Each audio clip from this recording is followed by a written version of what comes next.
बिस्मिल्लाहिर्रहमानिर्रहीम, अस्सलाम वालेकुम। कैसे हैं आप सब? उम्मीद करती हूँ इंशाल्लाह ठीक ठाक होंगे, खैरियत से होंगे। हम भी बिल्कुल ठीक ठाक, अल्लाह का शुक्र, अल्लाह का करम। तो जी लास्ट व्लॉग मैंने अपने रूम से छोड़ा था, आज उधर से शुरू कर रहे हैं और माशाल्लाह हम जा रहे हैं सुबह की नमाज़ पढ़ने के लिए। सुबह के टाइम पे बिल्कुल भी रश नहीं था। वैसे तो यहाँ पे मतलब इतना रश होता है क्योंकि शॉप्स हैं, लोग शॉपिंग भी कर रहे होते हैं और सब हलचल एक चल रही होती, कोई आ रहा है अंदर, कोई बाहर जा रहा है। लेकिन इस टाइम पे बहुत खामोशी थी और हमारी फ़्लाइट जो थी ना 1 जून को थी, तब तक इतना रश नहीं था। आहिस्ता आहिस्ता रश होना शुरू हो रहा था। लाइक 6 जून के बाद जो है ना एक्चुअल में रश शुरू हो गया था। तो इस तरह से हम यहाँ से निकल रहे हैं। हमारी ये वाली मेन एंट्रेंस थी जहाँ से हम होटल के अंदर जाते थे और यहीं से ही बाहर आते थे। और सामने जो आपको डोर्स नज़र आ रहे हैं ना, इधर से बल्कि खाना काबा भी नज़र आ रहा है। अगर मैं थोड़ा जूम करती तो ये जो सामने वाला मेन डोर है ना, इधर से ही हमने एंट्री करनी थी। और ख़ैर यहाँ से उनको एंटर होने देते थे जिन्होंने एहराम बांधा होता था। ये देखिए जी, बैक से मैं आपको दिखा रही हूँ, कुछ इस तरह से है जिधर से भी हम निकल के आए हैं ऊपर, ठीक है। और बहुत नज़दीक था माशाल्लाह से, ये सहूलत हो जाती थी कि चलो बहुत रश में फंसना नहीं पड़ता था। क्योंकि जो लोग डायरेक्ट अजीज़िया चले गए थे या जिनका होटल थोड़ा सा दूर था, उनको बहुत परेशानी होती थी रश की वजह से कि एक एक दो दो घंटे रास्ते में लग जाते थे, जगह जगह ट्रैफिक जैम होती थी या फिर उन्होंने रोड्स क्लोज़ किए हुए होते थे गवर्नमेंट ने। खैर नमाज़ हमने पढ़ी, अंदर इतना मैंने व्लॉग नहीं बनाया, बस सिर्फ बाहर का ही बनाया। फिर वापस आए तो सोचा कि चलो ऑरेंज जूस पीते हैं। फ़्रेश इन्होंने सुबह यहाँ पे बनाया। ये देखिए जी, बिल्कुल फ्रेश इस टाइम ही, क्योंकि नाश्ता हम लोगों ने थोड़ा सा लेट करना था। तो हमने कहा चलो सो जाएंगे अभी और 8 बजे उठ के इंशाल्लाह नाश्ता करेंगे। तो बस अभी हम जा रहे हैं अंदर रूम की तरफ। अच्छा, मुझे अपना होटल इसलिए बहुत अच्छा लगा था कि इन्होंने जहाँ जहाँ जो भी फ्लावर्स या बुकेज़ रखे थे ना, वो रियल फ्लावर्स थे। ये जो आप लोगों को नज़र आ रहे हैं ना, सारे अच्छे असली फूल हैं और मुरझाते थे तो ये ऑफकोर्स नए लगा देते थे। और हमारे रूम की सबसे ख़ास बात ये थी कि जब हम अंदर भी आ जाते थे तो इस तरह ऊपर से जो है ना, हम बाहर के नज़ारे देख रहे होते थे। अल्हम्दुलिल्लाह, माशाल्लाह।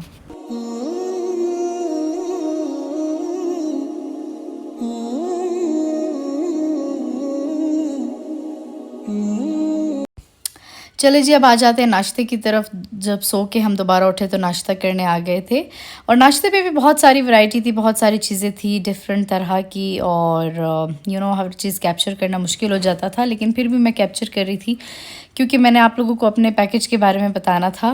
अच्छा जी, यहाँ पे बात आती है पैकेज की। सबसे पहले तो गवर्नमेंट के पैकेज पे हम लोग नहीं जा सकते थे क्योंकि पाकिस्तानी पासपोर्ट नहीं बने हुए थे बिलाल लोगों के, क्योंकि आइडिया ही नहीं था उस टाइम पे। फॉर्म्स जमा करवाने की लास्ट डेट आई थिंक 22 दिसंबर थी और पासपोर्ट ना होने की वजह से वो डेट भी चली गई। क्योंकि जो पासपोर्ट्स थे वो अर्जेंट में भी जो है ना इतना लेट बन रहे थे कि रीज़न ये थी कि वो कह रहे थे कि पेजेस नहीं है पासपोर्ट के बुक के।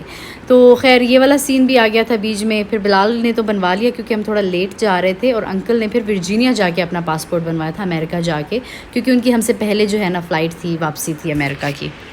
फिर हम लोगों ने प्लान किया कि जी अब हम लोगों ने करना क्या है। अमेरिका हम जा चुके थे फरवरी में, तो हम लोगों ने प्राइवेट पैकेजेस सर्च करना शुरू किए। मेरे पापा मेन चीज़ हैंडल कर रहे थे, वो पाकिस्तान में थे, देख रहे थे, अपने फ्रेंड्स वगैरह से पूछ रहे थे और डिफरेंट कंपनीज़ के पास जा रहे थे।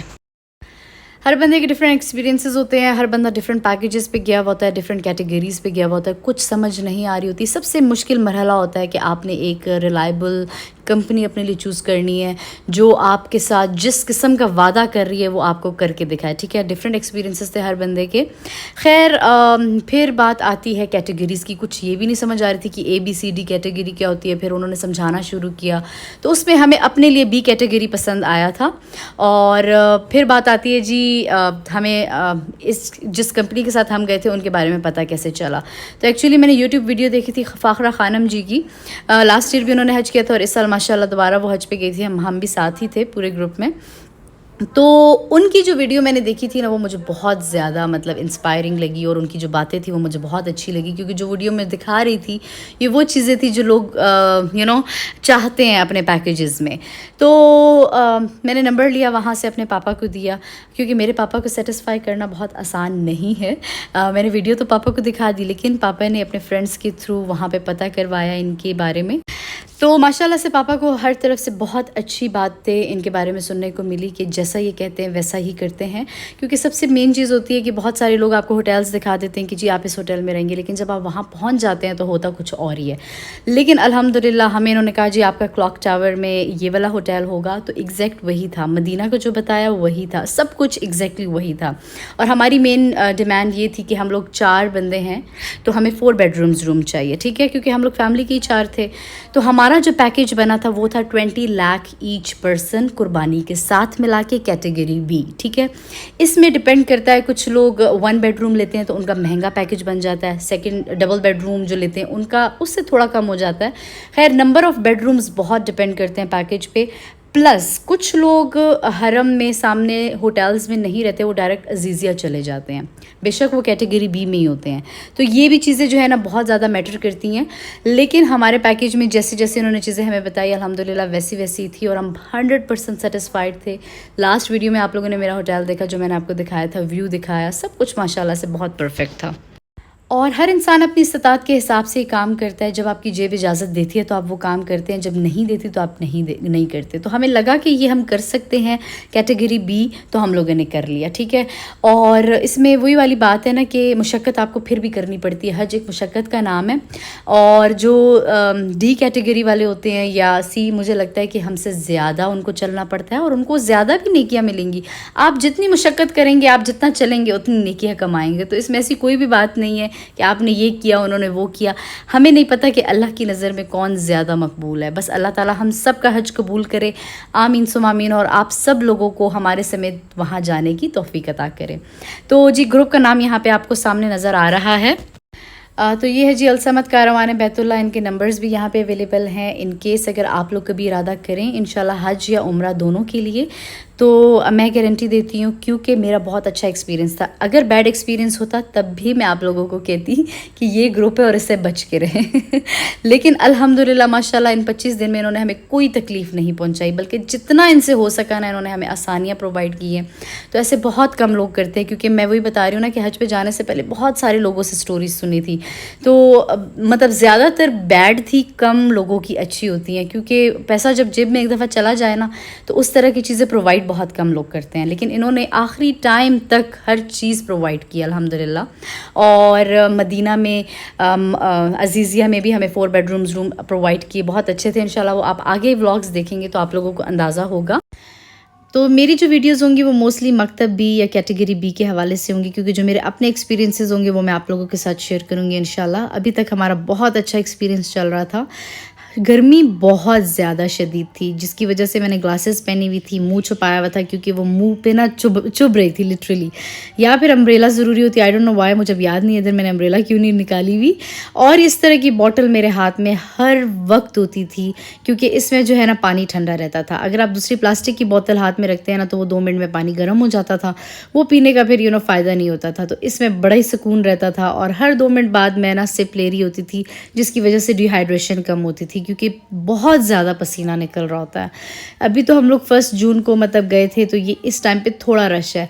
लिटरली 6 जून के बाद यहाँ पे पाँव रखने की जगह नहीं थी, कि इस हद तक जो है ना रश बढ़ चुका था। अच्छा, जो लोग अजीज़िया में ही स्टे करते हैं ज़्यादातर, वो रोज़ उनका हरम आना जाना पहले तो इजी हो जाता है, क्योंकि टैक्सी वाले भी इतना चार्ज नहीं करते। लेकिन आप लोग यकीन करें, हज से 2-3 दिन पहले तक जब हम लोग अजीज़िया बिल्डिंग में रहते थे, मतलब अगले 5 दिन के बाद हम अगले 5-6 दिन अजीज़िया में रहे थे, तो हरम आने के लिए टैक्सी वाले हमसे तकरीबन लाइक वन साइड का 300 से 400 रियाल चार्ज करते थे। बल्कि हमारे साथ एक फैमिली थी, उनसे 500 रियाल भी उन्होंने कहा है कि हम आपसे चार्ज करेंगे। तो लोग चल के आते थे अजीज़िया से हरम तक, 2-2 3-3 घंटे उनको लग जाते थे चलते चलते। तो ये एक बहुत बड़ी जो है ना चीज़ देखने को मुझे वहाँ पे मिली है कि टैक्सी वालों के रेट्स बहुत ज़्यादा हाई हो जाते हैं, हरम आना मुश्किल हो जाता है। अगर आप कहीं आते हैं तो वो टैक्सी वाला आपको इतना दूर उतार देता है, क्योंकि रास्ते में जगह जगह पे जो है ना उन्होंने रोड ब्लॉक्स किए हुए होते हैं गवर्नमेंट ने। तो ये बहुत ज़्यादा तकलीफ़ दह चीज़ें होती हैं। तो जिसके लिए जब हमें पैकेज सिलेक्शन में जब उन्होंने बताया कि आप फर्स्ट 5 डेज़ यहाँ पर रहेंगे सुकून में, इंशाल्लाह उम्रा करना चाहें तो कर सकते हैं। तो अल्हम्दुलिल्लाह हमने 5 दिनों में 3 उम्रे किए थे, और नमाज के लिए आराम से चले जाते थे, फिर आ जाते थे। क्योंकि अजीज़िया से आना बहुत ज़्यादा मुश्किल हो गया था हमारे लिए। हम शायद सिर्फ 1-2 दफ़ा आ सके थे, उसके बाद हम नहीं आ सके। इसके अलावा मिना, अरफात, मुज़दलिफ़ा और जो वहाँ के ख़ैमे थे वो जो है ना इंशाल्लाह नेक्स्ट व्लॉग्स में मैं आपको बताऊँगी, और खाने पीने का भी सारा इंतज़ाम बताऊँगी कि क्या क्या चीज़ें अवेलेबल थी ख़ैमों में और साथ में अज़ीज़िया में। ठीक है, तो आप लोगों ने मेरे सारे व्लॉग्स देखने हैं, और इसके अलावा भी अगर आपके माइंड में कोई भी क्वेश्चन है तो आप इस वीडियो के नीचे कर सकते हैं। इंशाल्लाह मैं नेक्स्ट वीडियो में आपको प्रॉपर आंसर दे दूँगी। ठीक है।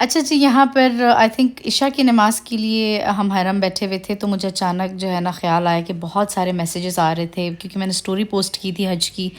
और जिन जिन लोगों ने मुझे मैसेजेस किए थे इंस्टाग्राम पे, आप यकीन करें मैंने आपके पढ़ के जो है ना जो दुआएं आपकी वो की थी, और वीडियो इसलिए रिकॉर्ड की थी ताकि आप लोग खुश हो जाए कि भाई आप लोगों ने जो मैसेजेस किए हैं वो वाकई मैंने खोल के जो है ना बाकायदा रीड किए हैं अल्लाह ताला के घर में बैठ के, और बाकी कबूल करने वाली ज़ात अल्लाह की है।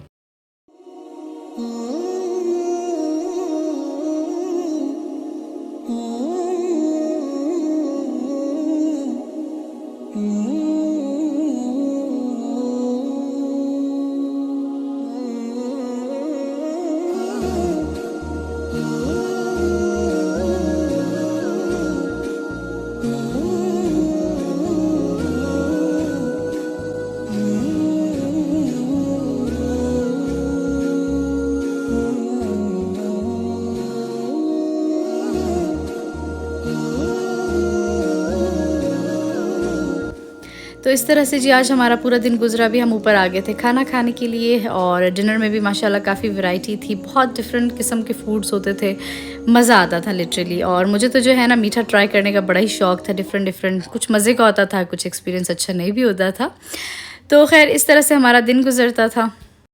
उम्मीद करती हूँ आप लोगों को ये व्लॉग पसंद आया होगा। मैं आऊँगी एक और अच्छे से व्लॉग के साथ। आप लोगों ने अपना ख्याल रखना है जी, दुआ में याद रखना है। फिर मिलेंगे, अल्लाह हाफ़िज़।